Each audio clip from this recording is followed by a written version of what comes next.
In the Napoleonic Wars, infantry fought in close order, packed together, standing shoulder to shoulder. But why present such an easy target for the enemy? First, command and control. Before radios, orders had to be relayed by shouted commands, drums or bugles. Difficult enough in the smoke and din of battle, almost impossible if troops were scattered. Second, firepower. Smoothbore muskets were inaccurate beyond about 80 yards, so volley fire, firing en masse, was the best way to inflict physical and psychological damage on the enemy.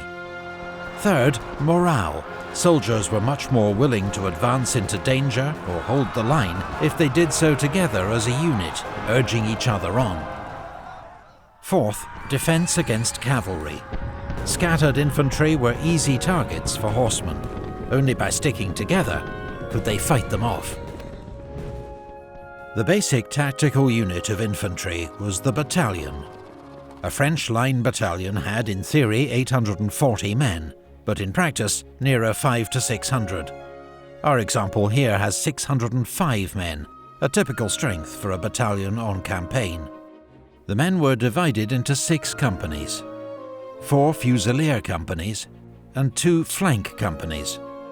On the right, the grenadiers, made up of the tallest, strongest men, often detached to form elite all-grenadier units. And on the left, the voltigeurs, specialist light infantry used for skirmishing in front of the battalion. Skirmishers moved independently, used cover and fired at will to harass and unsettle the enemy, while preventing enemy skirmishers carrying out the same task.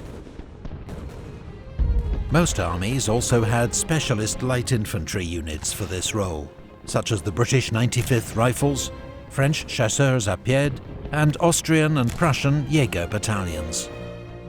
The traditional battlefield formation was the line, all companies formed up alongside each other, 3 ranks deep.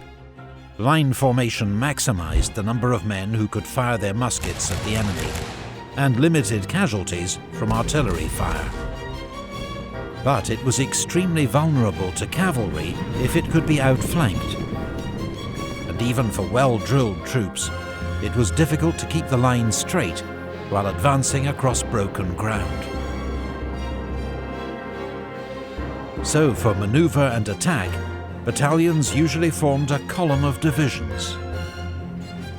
This was a more flexible formation that allowed the battalion to advance quickly, though it presented a larger target to enemy guns, firing solid round shot that would tear through several ranks, and far fewer men could fire their muskets at the enemy.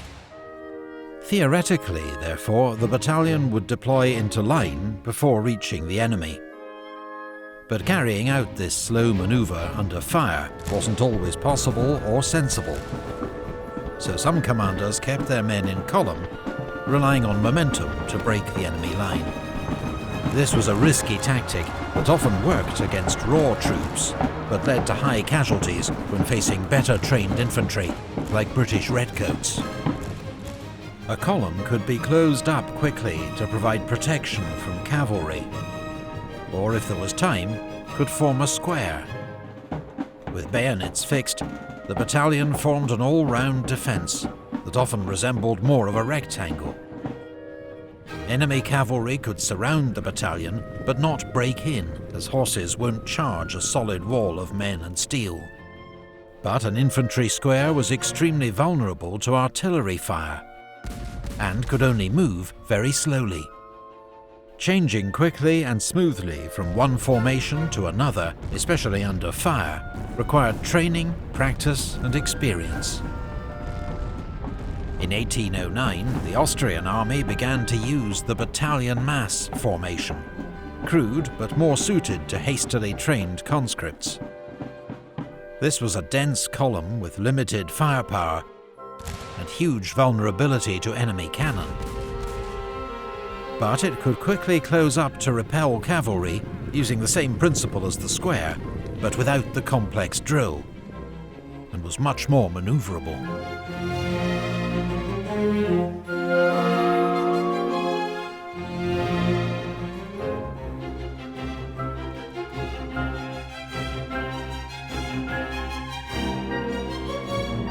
Thanks to all our Patreon supporters for making this series possible. Find out how you too can appear in the credits, get early access, and vote for future topics at the Epic History TV Patreon page.